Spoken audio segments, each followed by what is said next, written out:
Today, Sony has released the brand new 24 to 70mm f2.8 G Master 2 lens.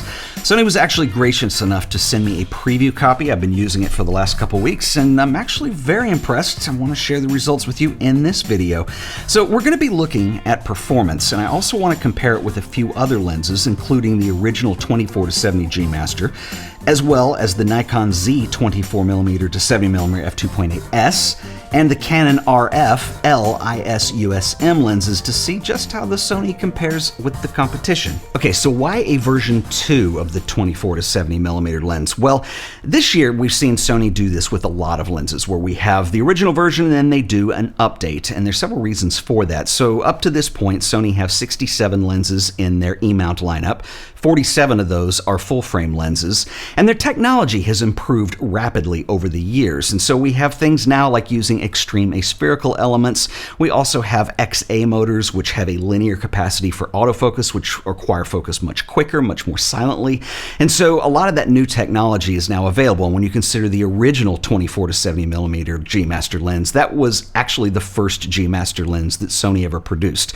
That is not my favorite lens in their lineup. It's a little bit soft, and I think there was definitely room for improvement. And now that Nikon and Canon are in the mirrorless game, they have newer offerings, so it was time for Sony to update this lens. That's kind of what I want to look at in this video to see how they compare. But first, let's talk about the physical aspects of this lens. Of the four lenses that we're looking at in this video, it is definitely the lightest and most compact. So if you compare this with the original 24 to 70mm, it is noticeably more compact and considerably lighter.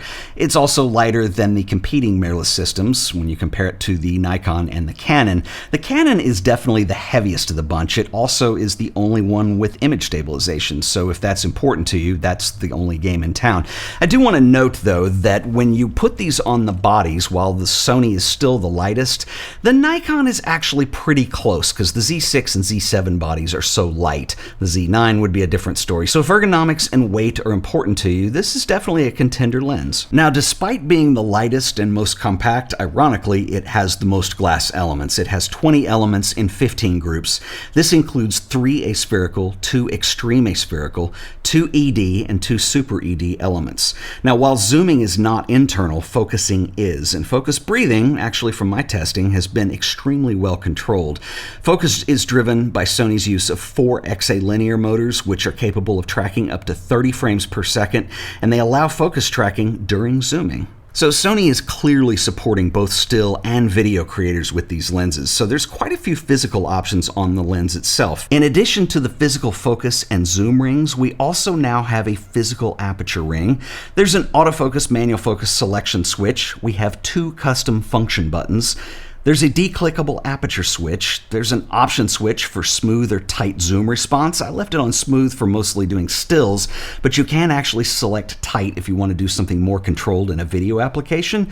There's also an iris lock switch for video. So most importantly, what are the improvements in image quality to the original 24 to 70mm? Well, it's noticeably sharper edge to edge. I'm going to show you some test results that I did in a second. This lens has a beautiful rendering across the entire zoom range. Contrast is extraordinary, and color rendering is about the best I've seen on any zoom lens. I've had no problem with chromatic aberration, or any other aberration for that matter. Bokeh is very well controlled. It's smooth, especially when you're shooting at 70mm. It's extremely well designed, but how does it compare necessarily to the other 24 to 70mm lenses? So I'm going to show you some technical visualizations so that we can see the difference in each 4 of these zoom lenses.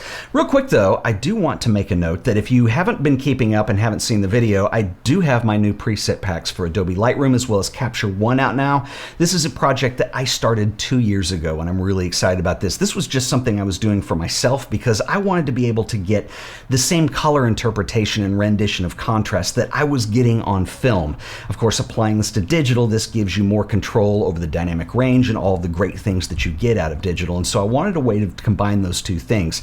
So about 2 years ago, I started with Fujifilm, and I started emulating some of my favorite Fujifilms. So so things like Provia or even Velvia. And then I started working on Kodak simulations because I wanted to be able to get a really cool Kodachrome type look. It's a film that hasn't been available for a long time, probably will never be available again, but it has a certain way of rendering contrast in reds, and these are some of my favorites. I've got several different Kodachrome simulations in here, anything from the 1930s up to some of my favorites, which would be the high contrast look of the 1970s versions of this film.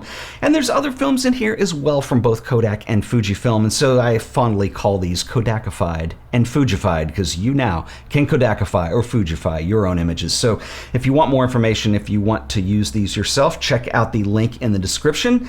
But right now, we're going to look at some 24 to 70 millimeter zoom lenses. So before we get into testing, and I've got some visualizations that I want to show you, but I want to say this, that first of all, when we're comparing all four of these lenses, we're like comparing Olympian athletes. It's like, when you go to the Olympics, you're seeing the best of the best compete.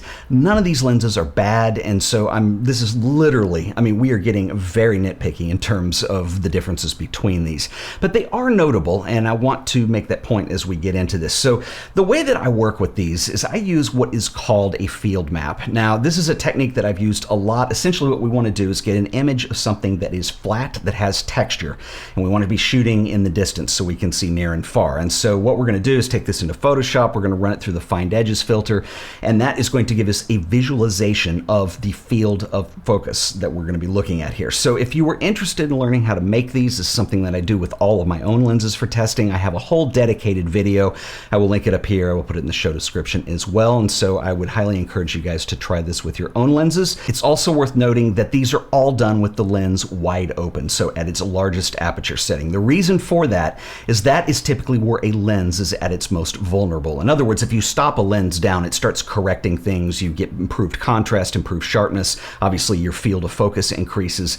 And so what we're doing is we're looking at these wide open. So I want to see where they are at their weakest. Now, a couple things that I want to say about a 24 to 70 millimeter lens. Now, historically, this is actually a very difficult lens to design. It's the ultimate utility lens, but there's something about that focal range that actually makes this very difficult to engineer from an optical standpoint. And so one of the problems that you're going to see typically with any 24 to 70 millimeter lens is at its widest focal length, which is going to be 24 millimeters, is that it's prone to a type of distortion that we have in that field curvature that we typically refer to as a mustache or wave pattern. And you can see it clearly. We're looking at the original 24 to 70 millimeter G Master. This is the original Sony lens.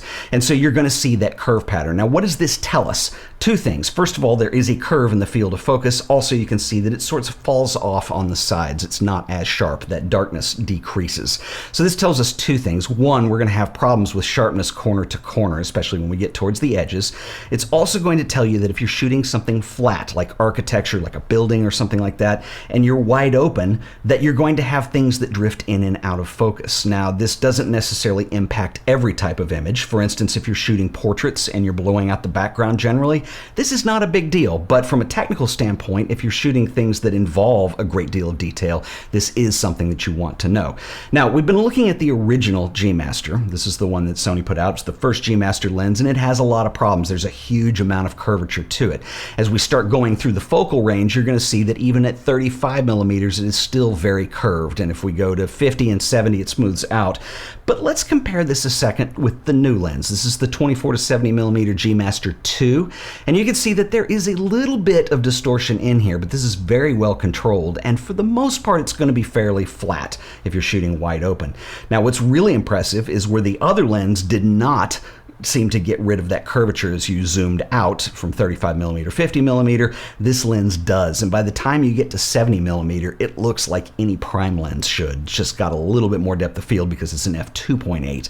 But this is very impressively controlled. It really is good. This is one of the best designs of any 24 millimeter to 70 that I've seen anywhere. In fact, let's do just that. Let's compare it to the other two mirrorless systems. So if we look at the Nikon 2470, you're going to notice that it has a little bit of field curvature. Remember, that is normal. It's just not as tightened up as what we're seeing with the Sony G Master 2.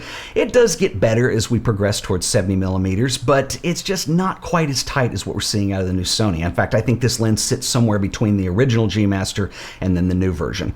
If we look at the Canon, however, it performs very well. It has better edge-to-edge sharpness, and as we zoom out, it is very well controlled. I would say that the Canon is probably second in this little test behind the Sony G Master 2. Now, another note that I want to say about the Canon version of this lens is the Canon is the only lens in this entire test that features optical image stabilization. So if that's something that's important to you, if you shoot a lot in low light or you're doing a lot of handheld video, well, that's going to be the only game in town, and it's going to perform well with that in mind.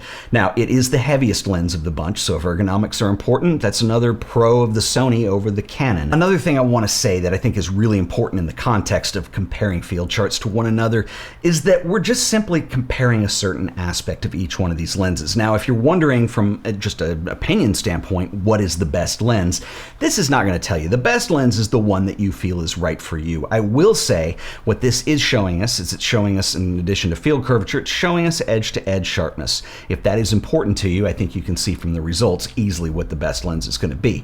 However, having said that, Sony are not replacing the original G Master lens with the G Master 2. It will be a little bit cheaper, and if this is something you don't need, like if you shoot just a lot of portraits and you just want a general day-to-day purpose lens, you don't have a lot of need for video capabilities, then the original's still a decent pick as well. And for that matter, the offerings that we have from Canon and Nikon are really good as well. As I said when we started this, these are all four incredible lenses. We're in an interesting point with technology, and it didn't used to be this way in the 70s and 80s, particularly with zoom lenses. Zoom lenses were just never as good as prime lenses. We didn't have the technology to make the elements and all of the nice things that we have in these lenses now, and so comparing modern lenses is just a little bit like splitting hairs in some ways. However, having said that, this is about the new Sony lens, and it's one that I've been really impressed with. I love the images that I'm getting out of this. I'm a big fan of compact cameras, and so having a smaller lens is a big deal to me, and the fact that this is also, in my opinion, the best performer of these four, it really makes a big difference, and it's a lens that I will be putting into my kit.